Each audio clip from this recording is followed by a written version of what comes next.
Nusa Tenggara Timur, surga tersembunyi di Indonesia Timur yang memikat dengan keindahan alamnya.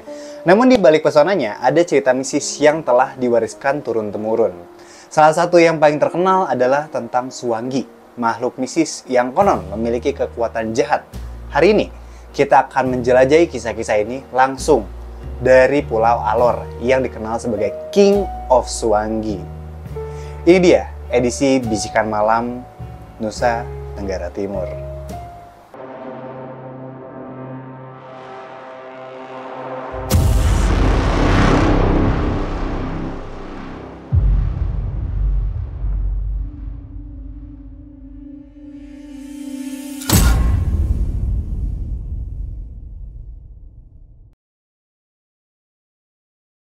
Pulau Alor dikenal dengan sejarah perang goibnya, bukan perang biasa, melainkan adu kekuatan mistis antara suku-suku atau bahkan kerajaan-kerajaan kecil yang dulu mendominasi wilayah ini. Nah, konon angin puting beliung itu pernah dikirim untuk menghancurkan rumah dan ladang warga. Sebagai balasannya, ada kiriman api yang membakar habis rumah-rumah musuh. Cita-cita ini terdengar seperti dongeng. Tapi bagi masyarakat Alor, ini adalah bagian dari sejarah mereka. Di sini cerita tentang Suwanggi bukan hal asing. Dulu orang-orang percaya bahwa mereka bisa menggunakan ilmu sihir untuk membunuh orang. Bahkan yang berada di Afrika Selatan atau Timur Tengah. Uniknya lagi, ilmu sihir di Alor ini konon disebut sebagai terbaik kedua di dunia setelah Afrika Selatan. Percaya atau tidak, cerita seperti ini sudah menjadi bagian dari identitas masyarakat. Bukannya sihir jarak jauh, kemampuan terbang juga menjadi salah satu cerita paling populer di Alor. Beberapa orang itu percaya bahwa keterpencilan Alor dan sulitnya akses transportasi membuat ilmu terbang ini dikembangkan sebagai alternatif.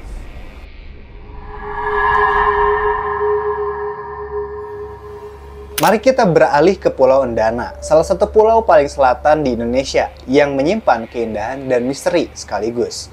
Pulau ini tidak berpenghuni, hanya dijaga oleh tim Satgas pengamanan pulau terluar dari TNI.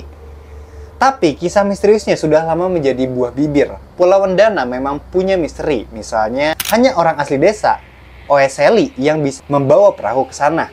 Kalau bukan mereka, perahunya bisa tenggelam katanya. Nah, perjalanan menuju Pulau Endana pun tak kalah menegangkan. Gelombang setinggi 4 meter menjadi tantangan bagi siapapun mencoba mendekat. Tapi cerita paling misterius datang dari penampakan makhluk aneh yang pernah dialami oleh tim Satgas di malam hari. Bayangkan ini, malam yang gelap, perahu mogok di tengah laut dan tiba-tiba ada dua makhluk bersinar yang mendorong perahu ke arah pulau. Apakah itu lumba-lumba atau sesuatu yang lain? Hingga kini, misteri ini belum terpecahkan. Pulau Endana juga memiliki danau merah yang konon dulunya itu adalah tempat pembantaian suku selatan oleh suku utara. Bahkan batu-batu karang yang tersusun di sekitar danau dipercaya sebagai bekas peninggalan masa itu.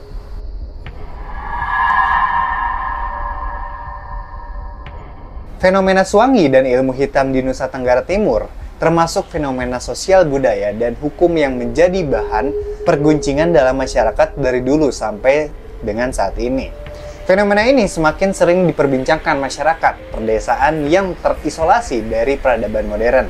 Dalam masyarakat perdesaan, orang dengan mudah menyebut orang-orang dalam desanya yang dicurigai sebagai Suwanggi yang memiliki ilmu hitam. Fenomena Suwanggi dan ilmu hitam ini tidak hanya ada di NTT, tetapi juga di Indonesia Timur pada umumnya.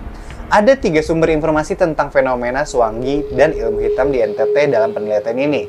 Pertama nih, lewat turunan atau cerita masyarakat di daerah-daerah, terutama masyarakat pedesaan yang terpencil.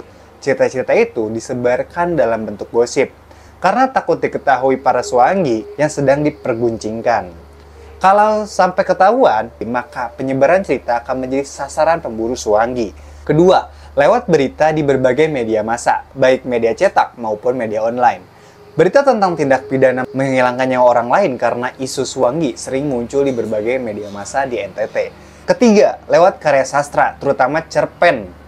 Karya para sastrawan NTT sampai sejauh ini baru karya sastra cerpen yang mengangkat tema Suwanggi dan ilmu hitam. Karya sastra novel belum ditemukan. Menurut Ratna, sampai sejauh ini baru karya sastra cerpen yang mengangkat tema Suwanggi dan ilmu hitam. karya sastra novel itu belum ditemukan infonya. Teori sastra yang khusus mempelajari fenomena yang tidak rasional ini adalah teori mitologi atau teori mitopoik yang di tingkat dunia dikembangkan antropolog Claude Lévi-Strauss pada 1908 hingga 2009. Menurut Lévi-Strauss, munculnya fenomena seperti ini karena adanya hubungan asimetris antara pikiran dan kenyataan. Wacana Swangi dan ilmu hitam seperti ini termasuk wacana fiksional yang berlawanan dengan logos sebagai wacana rasional. Cara kerja ilmu hitam ini aneh dan tidak masuk akal, namun diyakini ada dan terjadi. Sakit yang diakibatkan ilmu hitam tidak ditemukan secara medis oleh dokter, namun sakitnya dirasakan pasien, bahkan bisa sampai mati. Keampuhan dan cara kerja ilmu hitam sampai kini belum bisa dijelaskan dengan akal sehat atau rasional dan secara ilmu pengetahuan saintifik. Itulah sebab fenomena Swangi dan ilmu hitam menimbulkan kontroversi di NTT sampai dengan saat ini. Nah, mengapa menimbulkan kontroversi? Karena ada sebagian kecil masyarakat yang melihat Swangi dan ilmu hitam sebagai aset budaya NTT yang masih misterius. Karena masih misterius, maka perlu dijaga dan dilestarikan untuk dijadikan sumber penelitian para ilmuwan ke depan. Hukum pidana Indonesia juga tidak bisa menjerat Swangi sebagai pelaku tindakan pidana kejahatan karena sulit dibuktikan di pengadilan. Di samping ada sebagian yang mendukung keberadaan Swangi di NTT ditolak sebagai masyarakat karena sering meresahkan masyarakat. Fenomena Swangi dan ilmu hitam ini menjadi daya tarik tersendiri untuk diungkap lebih lanjut. Inilah alasan dan latar belakang penulis melakukan penelitian ini. Tujuan penelitian untuk mengungkapkan dan mendeskripsikan fenomena Swangi dan ilmu hitam sebagai aset budaya NTT di satu sisi, dan Swangi dan ilmu hitam sebagai sumber malapetaka bagi masyarakat NTT di sisi lain.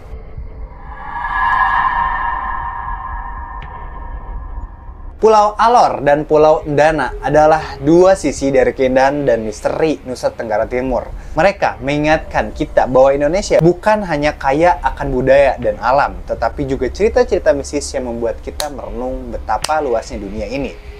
Jadi, apakah kalian percaya dengan cerita-cerita ini atau hanya menganggapnya sebagai mitos? Coba tulis pendapat kalian di kolom komentar ya. Itu saja konten kali ini tentang NTT. Sampai berjumpa di video lainnya. Dadah.